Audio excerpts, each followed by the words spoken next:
અત્યારની દીકરીઓ લગ્ન વિવાહ સંસ્કાર કરે એટલે સંસ્કાર પછી એને સંતાન રાખવાની ઈચ્છા નથી થતી. તમે જુઓ અત્યારે ફ્રીડમ, શાંતિથી જીવવું, કોઈ મને હેરાન કરવા વાળું ના હોવું જોઈએ, એકલા રહેવાનું, લગ્ન થાય એટલે ઘરનો ત્યાગ કરાવડાવવાનો પતિને કહીને, ગમે તેમ કજિયા કરવાના, કંકાસ કરવાના,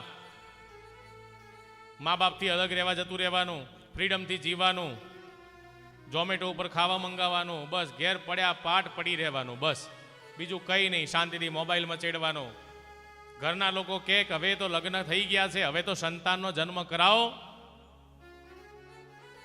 અત્યારે સાહેબ સંતાન રાખવા તૈયાર નથી. બોલો, હા, અત્યારની છોકરીઓને ખરેખર બે હાથ જોડીને અહીંથી વિનંતી છે, આ બધું થતું હોય ને તો બંધ કરાવજો ઘરની અંદર.